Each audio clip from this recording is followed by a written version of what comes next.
Hey guys, I haven't actually done a video in a long time because I'm kind of currently at university, just finishing off my exams and essays and stuff, so I've just been so busy trying to sort out that part of my life.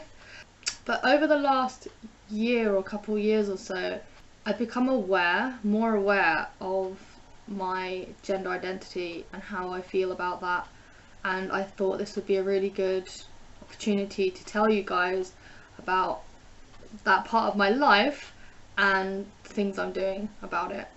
So I'm not sure how many of you guys know, but I don't identify as female, and I haven't really for a very long time, and that's only because I've been able to put a word on what it is, whereas before I was always kind of thought of myself as a tomboy because I thought that was the only word I could use to identify how I felt about myself and my identity.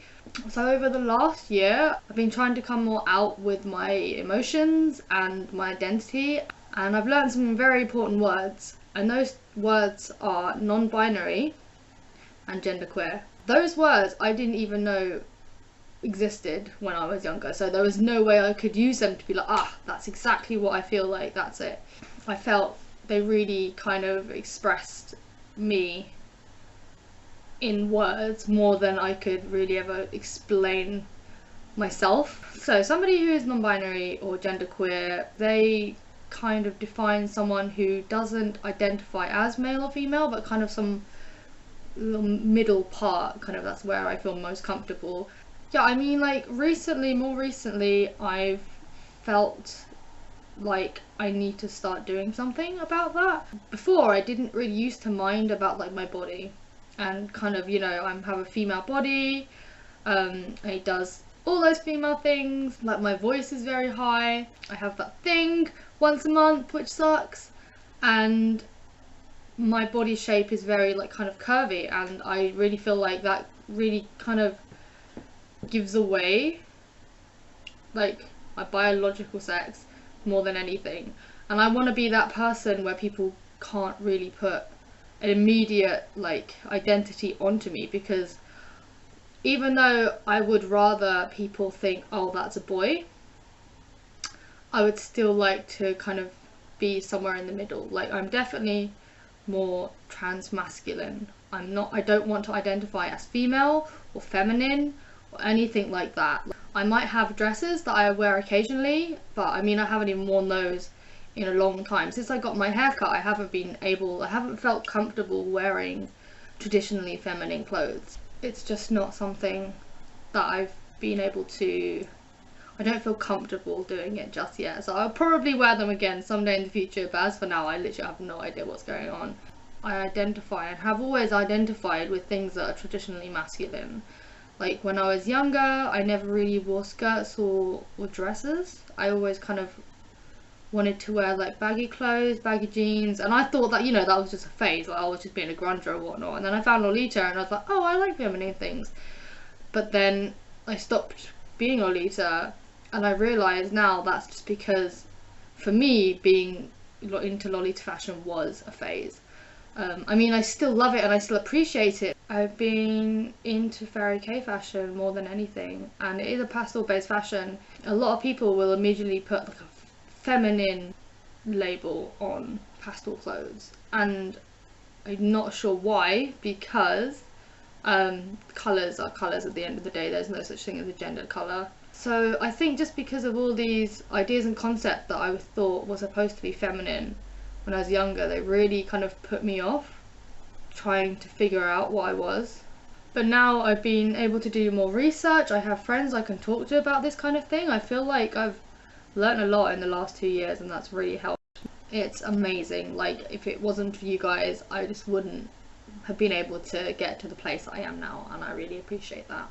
But yeah, so things that I've done recently in terms of coming to terms with my gender identity. Back in January, I cut my hair, and I think that has actually made me more dysphoric, and this has really changed the way I see a lot of things. And it's something so trivial but has such a huge effect on your life and the way you think about things. And recently I've decided that I'm going to go to a gender identity specialist and start seeking out T. T is testosterone. It changes your body. It gives you a more masculine, a male physical makeup. It gives you a lower voice. It changes the position of the fat on your body, so it gives you a more of a masculine figure. It can possibly change like your hairline, your facial features. Some people grow a lot more hair on their bodies, and yeah, it just gives you more of a physically masculine makeup, and I really am interested in pursuing that. Other than that, it's the issue of top surgery, which is the removal of your breast tissue so that you have a flat chest, and I'm also considering looking into that as well. So those are things that traditionally transgender female to male people do, but also for genderqueer people, it's something that takes away, for me at least, it takes away that last feminine aspect of my body and makes it more easier for me to be actively androgynous and gender neutral and somewhere in the middle. And I don't know if I will ever identify completely as transgender male, but at the moment I'm definitely transmasculine genderqueer, and I'm happy with that current identity. And it's something that changes, really. It changes with you as you change through life, and I've changed a lot over the years, and I think coming to terms with all of that now is really good, because I'm 23 now, I'm going to be 24 soon, and I need to start getting on with my life. I'm going to graduate from university, I'm going to find somewhere more permanent to live, because I've just been moving house every year to somewhere different, and then I want to get a more permanent job. I just want to kind of settle down in my life, and I feel like part of that settling down is settling down in my gender identity and becoming more assertive and confident and positive with those decisions. But yeah, so that's just my catch up of the things that have been happening in my life recently. I'm gonna plan to make more videos when I can. So yeah, thank you for watching, guys. Bye.